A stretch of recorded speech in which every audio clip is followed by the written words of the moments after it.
कौशल्या, सुमित्रा, कैकेयी, ये जग भगवान का प्रसाद। आओ मेरे पास आओ। अर्ध भाग कौशल्या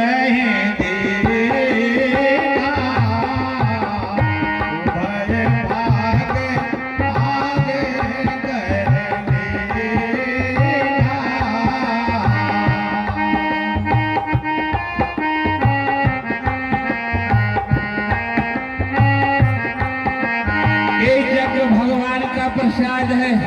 ठीक है स्वामीनाथ। तीनों प्रेम से श्री हरि का ध्यान रख के इसे ग्रहण करो। ठीक है स्वामीनाथ, आपके आदेशानुसार ये प्रसाद हम तीनों बहन बांट छीट के खा लेंगे। हाँ, तीनों इन प्रसाद को।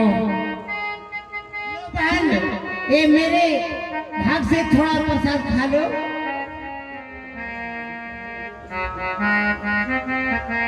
ये लो बहन, ये मेरी तरफ से आप। यही विधि गर्भ सहित सब रानी, भाई हृदय हर्षित सुख मानी।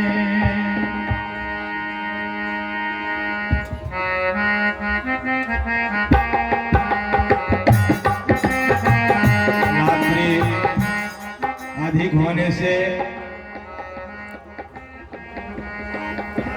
यह खेल कम ही दिखाया जा रहा है। बहुत छोटा करके हम लोग दिखा रहे हैं, तो आप लोग